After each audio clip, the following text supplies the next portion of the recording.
C'est idiot de se baigner en ce moment.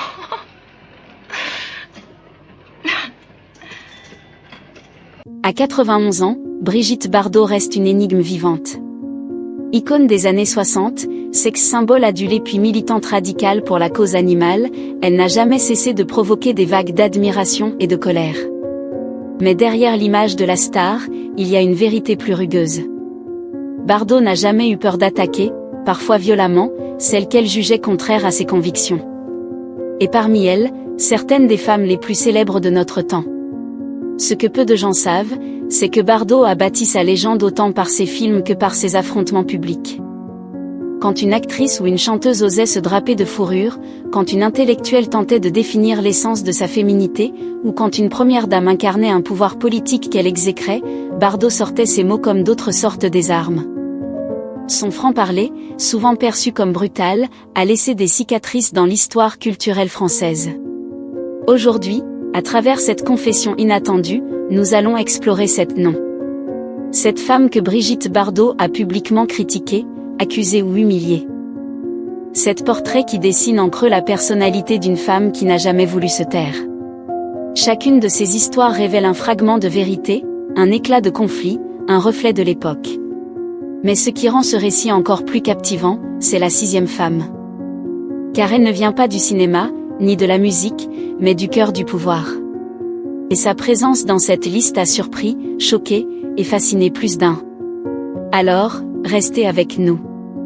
Car ce voyage au cœur des blessures et des colères de Brigitte Bardot va vous emmener bien plus loin qu'une simple liste de noms. Il va vous plonger dans les fractures intimes d'une icône, dans les zones d'ombre d'une légende, et dans les révélations qu'elle-même semble aujourd'hui accepter. Le rideau s'ouvre. La première femme apparaît. Numéro 1, Sophia Loren. Une autre icône, une autre déesse des écrans. Dans les années 60, elle incarnait l'Italie flamboyante, la sensualité méditerranéenne, l'élégance intemporelle. À première vue, rien ne semblait devoir opposer Loren et Bardot. Deux femmes, deux continents du cinéma européen, toutes deux adulées, photographiées, mythifiées. Mais en 1994, un simple cliché allait déclencher l'une des colères les plus célèbres de Brigitte Bardot. Ce cliché, c'était une publicité pour la maison Annabella. Sophia Loren, vêtue d'un luxueux manteau de fourrure, souriait à l'objectif. Pour beaucoup, ce n'était qu'une image de mode de plus. Pour Bardot, militante acharnée contre l'usage de la fourrure animale, c'était une trahison, une insulte. Alors elle prit sa plume et adressa à Loren une lettre ouverte. Pas une lettre douce, pas une note privée. Une lettre publique, publiée dans les journaux, où chaque mot claquait comme une gifle. Bardot y écrivait que porter la fourrure revenait à exhiber un cimetière sur ses épaules. Elle accusait Loren de donner un visage glamour à la cruauté. Cette attaque fit scandale. Les fans de Loren se sentirent blessés, ses admirateurs se divisèrent. D'un côté, on louait le courage de Bardot, sa détermination à défendre les animaux. De l'autre, on dénonçait son manque de tact, sa brutalité. Et Sophia Loren, fidèle à sa nature élégante, ne répondit jamais publiquement. Le silence comme une arme, l'orgueil comme un bouclier. Mais l'écho de cette confrontation marqua les mémoires. Car ce n'était pas seulement une querelle entre deux stars. C'était le choc de deux visions du monde, l'une attachée au prestige et aux traditions de la mode, l'autre vouée à dénoncer la souffrance cachée derrière les paillettes. Avec Sophia Loren, Bardot inaugurait une série d'attaques qui allait jalonner ces dernières décennies. Cette lettre ouverte annonçait la suite, Bardot ne laisserait passer aucun geste qu'elle jugeait contraire à ses idéaux. Elle ne craignait ni la stature des stars, ni l'aura des icônes. Et ce premier affrontement nous révèle une vérité essentielle, Bardot avait choisi son camp. Celui de la colère, du choc, du combat permanent. Numéro 2 s'annonçait déjà. Et cette fois, il ne s'agissait pas d'une diva italienne, mais de la plus grande actrice française de sa génération. Numéro 2, Catherine Deneuve. Si Brigitte Bardot était le feu, Deneuve représentait la glace. L'une incandescente, explosive, toujours prête à brûler les convenances. L'autre, mystérieuse, distante, sculptée dans un marbre froid qui fascinait autant qu'il intimidait. Ces deux femmes incarnaient deux visages opposés du cinéma français. Et tôt ou tard, leur confrontation symbolique devait éclater. Tout est parti d'un projet apparemment anodin. Catherine Deneuve accepta de parrainer la promotion d'une matière nouvelle, l'Orilag, un textile luxueux obtenu à partir d'élevage de lapins. Pour les publicitaires, c'était une innovation de mode. Pour Bardot, c'était une abomination. Elle qui avait passé sa vie à dénoncer l'industrie de la fourrure, ne pouvait pas rester silencieuse devant ce soutien affiché par la star la plus respectée du pays. Alors, fidèle à son style, elle décocha une phrase assassine. Une formule aussi cinglante que mémorable, parrainer une peau de lapin quand on a été peau d'âne, c'est vraiment triste. La pique était parfaite. Un jeu de mots cruel qui ramenait Deneuve à son rôle mythique dans le film de Jacques Demy, mais en l'associant cette fois à la cruauté de l'industrie de la fourrure. Toute la presse s'en empara. On riait, on s'indignait, on se divisait. Certains voyaient dans la phrase de Bardot un trait de génie, d'autres y percevaient une jalousie acide. Mais une chose était sûre, Bardot n'avait pas peur de s'attaquer au monument que représentait Deneuve. Et Catherine Deneuve ? Fidèle à son image de froideur élégante, elle choisit la même arme que Sophia Loren, le silence. Elle ne daigna pas répondre, laissant flotter dans l'air cette insulte qui résonnait comme un écho gênant. Mais ce silence n'effaça rien. Au contraire, il donna plus de force aux mots de Bardot. Comme une cicatrice invisible, cette petite phrase demeure l'un des exemples les plus frappants de la férocité verbale de Bardot. Avec Sophia Loren, Bardot s'en était prise à l'Italie. Avec Catherine Deneuve, c'était la France elle-même qu'elle provoquait. Elle montrait qu'aucune icône, même la plus respectée, n'était à l'abri de ses attaques. Et cette posture, à la fois courageuse et destructrice, allait devenir sa marque de fabrique. Car ce n'était pas seulement une bataille pour les animaux. C'était une guerre de symboles, un combat d'images. Mais Bardot ne s'arrêta pas là.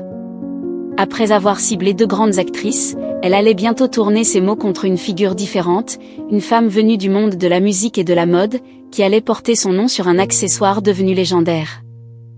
Numéro 3, Jane Birkin. Le nom à lui seul évoque une époque, une voix fragile, une silhouette androgyne devenue légende. Elle fut la muse de Serge Gainsbourg, la compagne d'une révolte douce qui bousculait les mœurs. Mais pour Brigitte Bardot, Jane Birkin représentait aussi une blessure, un rappel d'un moment où sa propre intimité fut projetée au grand jour. Tout commence en 1967, quand Serge Gainsbourg écrit une chanson sulfureuse, « Je t'aime, moi non plus ». À l'origine, c'est avec Bardot qu'il l'enregistre. Mais, marié à l'époque, Bardot supplie Gainsbourg de ne jamais publier l'enregistrement. Il accepte, provisoirement. Quelques mois plus tard, c'est Jane Birkin qui prend sa place dans le studio. Sa voix murmurée, haletante, mêlée à celle de Gainsbourg, choque la France entière et propulse le morceau dans la légende. Bardot, elle, se sent trahie, dépossédée d'une part intime qu'elle voulait garder secrète. L'ombre de Birkin s'est alors glissée dans une page de sa propre histoire. Mais ce n'est pas tout. Des années plus tard, un autre symbole vint envenimer cette rivalité silencieuse, le sac Hermès Birkin. Objet de luxe convoité, fabriqué avec des peaux exotiques, il devint l'incarnation d'un monde que Bardot abhorrait. Bardot dénonça publiquement l'utilisation de peaux de crocodile et d'alligator, ciblant directement l'emblème qui portait le nom de Jane Birkin. Pour Bardot, ce sac représentait l'alliance entre la vanité et la souffrance animale.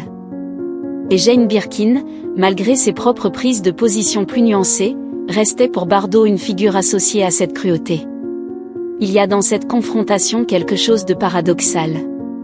Jane Birkin, fragile et douce, n'a jamais répondu à Bardot avec violence.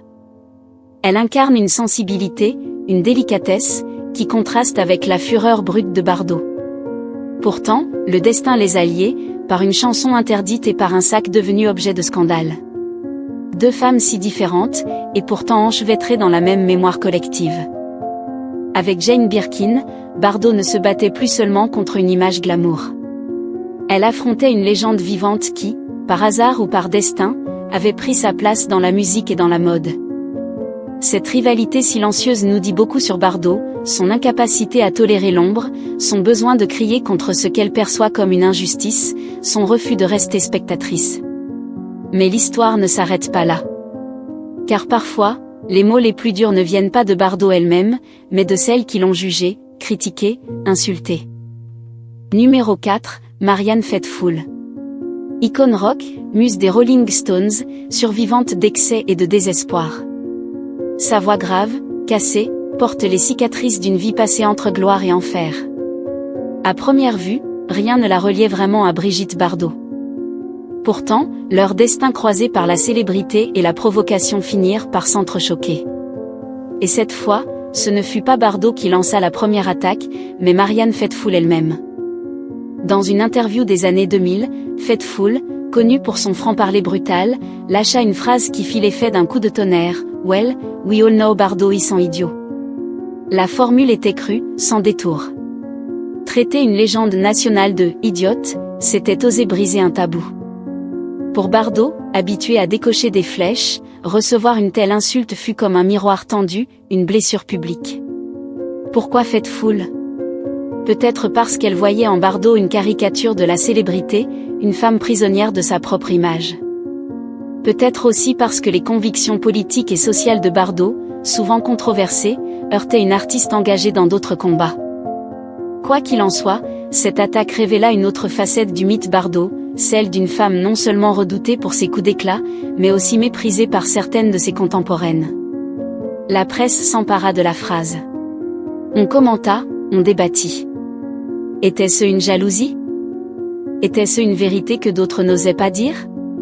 Était-ce simplement une provocation de plus dans la longue carrière de Faithfull ? Peu importait. Ce qui comptait, c'était que Bardot, si prompte à critiquer, devenait cette fois la cible. Et ce renversement donna à l'histoire une profondeur nouvelle, même les plus grandes figures peuvent être ébranlées par une insulte. Mais fidèle à elle-même, Bardot ne répondit pas directement. Son silence fut peut-être une manière de mépriser à son tour, ou peut-être une incapacité à trouver les mots face à une attaque si frontale. Quoi qu'il en soit, ce moment demeure comme une parenthèse unique, où Bardot ne fut pas la lanceuse, mais la receveuse de coups.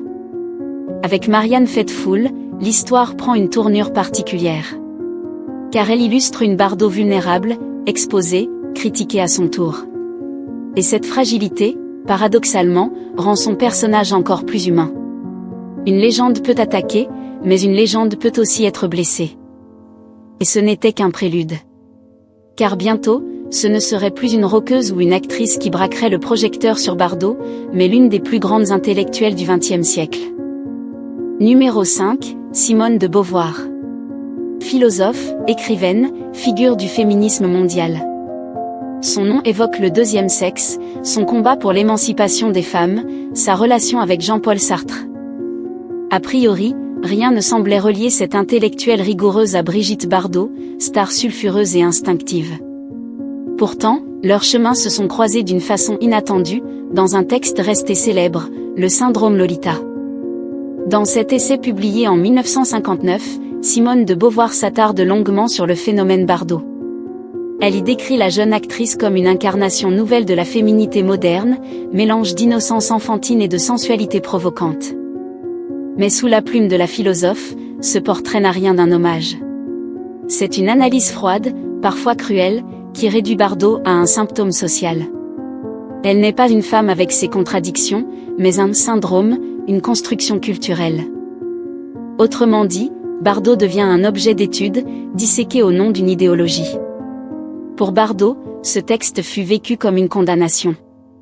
Être transformé en concept, en archétype, c'était perdre son humanité. Beauvoir l'avait figé dans une image qu'elle ne contrôlait pas, une cage de mots plus dure encore que les projecteurs. Et dans cette cage, Bardot se débattit toute sa vie.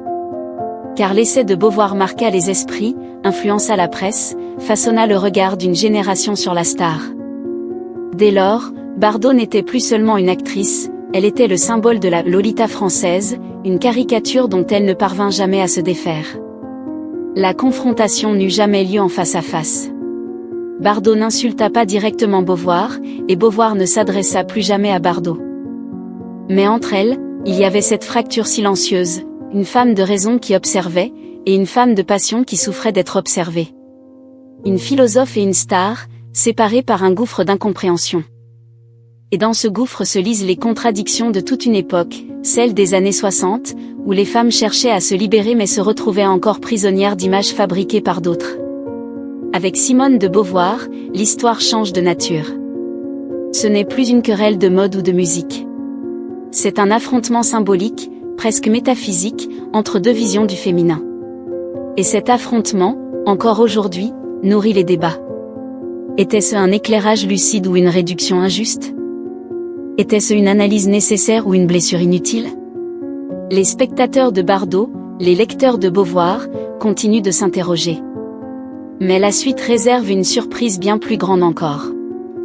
Car après l'actrice italienne, la diva française, la chanteuse britannique et la philosophe, c'est une personnalité inattendue, issue du cœur même du pouvoir, qui allait devenir la cible de la colère de Bardot.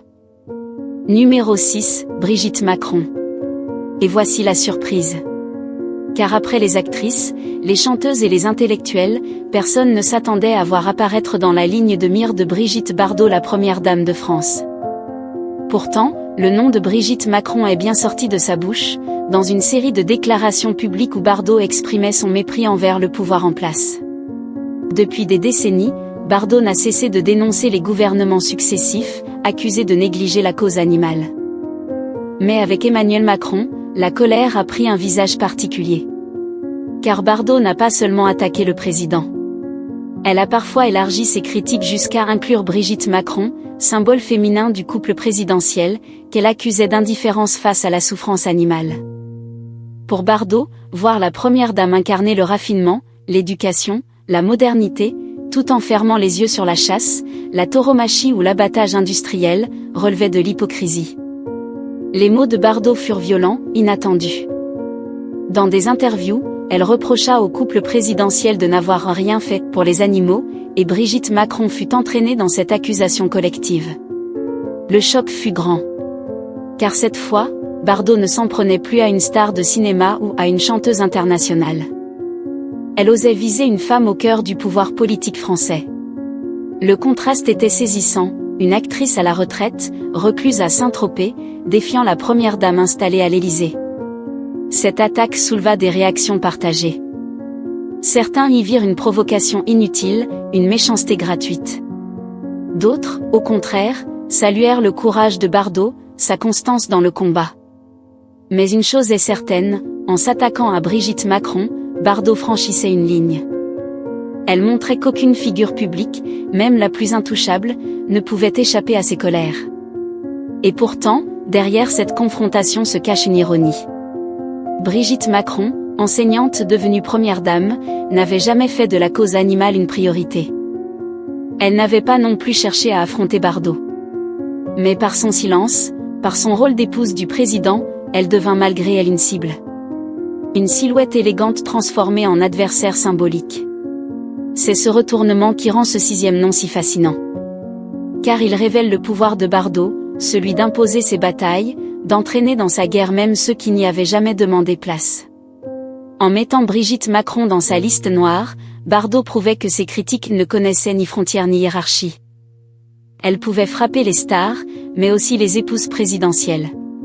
Et après ce coup de théâtre, restait un dernier visage. Pas une politicienne, pas une militante, mais une actrice, une légende, une contemporaine de Bardot qui incarna tout ce qu'elle n'était pas. Numéro 7, Jeanne Moreau. Le dernier visage de cette liste, est peut-être le plus mystérieux. Car entre Bardot et Moreau, il n'y eut jamais d'insultes publiques, pas de lettres ouvertes rageuses, pas de querelles éclatantes dans les journaux. Leur opposition fut plus subtile, plus silencieuse, mais tout aussi marquante. Deux étoiles nées dans le même ciel du cinéma français, mais éclairant des univers radicalement différents. Jeanne Moreau, c'était la profondeur. Une actrice de théâtre devenue muse de la nouvelle vague, admirée par Truffaut, par Antonioni, par Orson Welles. Sa voix grave, ses regards chargés de mystère, sa capacité à incarner la mélancolie en firent une figure de l'intelligence et de la complexité féminine. À l'inverse, Brigitte Bardot fut projetée comme un éclat de lumière, une sensualité immédiate, une provocation charnelle. Deux mythes, deux archétypes, deux Françaises. Et si Bardot critiqua Jeanne Moreau, ce ne fut pas par des mots directs, mais par ses piques répétées contre ce qu'elle appelait le cinéma prétentieux, les actrices qui se prennent pour des intellectuelles. Dans ses phrases, le public lisait une cible implicite, Jeanne Moreau, incarnation même de cette élite artistique. Bardot ne tolérait pas ce qu'elle percevait comme de l'arrogance, une distance froide qui contrastait avec sa propre spontanéité. De son côté, Moreau ne répondit jamais. Elle n'avait pas besoin de se défendre.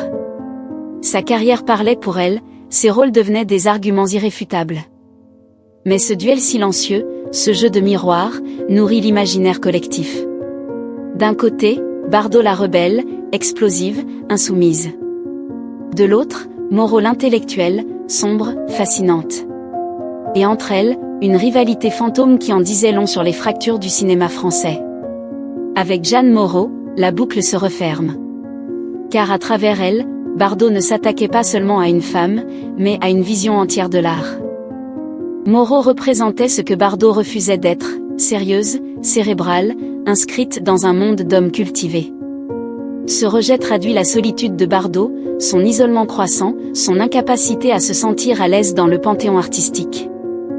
Aujourd'hui, à l'âge de 91 ans, Bardot semble assumer ses attaques, ses rivalités, ses rancunes. Elles font partie de sa légende. Et Jeanne Moreau, disparue en 2017, reste l'ombre élégante qui contraste avec la flamboyance bardosienne. En la nommant implicitement, Bardot dessinait en creux son propre portrait, celui d'une star qui n'a jamais trouvé sa place parmi les grands esprits, mais qui a su imposer sa vérité, brute, dérangeante, inoubliable. Cette femme, cette histoire, cet miroir tendu à Brigitte Bardot. Et si certaines blessures se sont refermées, d'autres continuent de vibrer dans la mémoire collective. Car aimer ou détester Bardot, c'est toujours prendre parti dans une bataille qu'elle a elle-même créée. Mais la question demeure. Au-delà des scandales et des attaques, que restera-t-il de cette légende? La beauté d'une époque, la colère d'une militante, ou le silence d'une femme qui ne voulait jamais se taire? À vous d'y répondre. Ainsi se referme notre voyage. Cette femme, cette confrontation, cet éclat d'une vie menée à vif. Brigitte Bardot, à 91 ans, n'est plus sur les plateaux de cinéma ni sur les couvertures de magazines.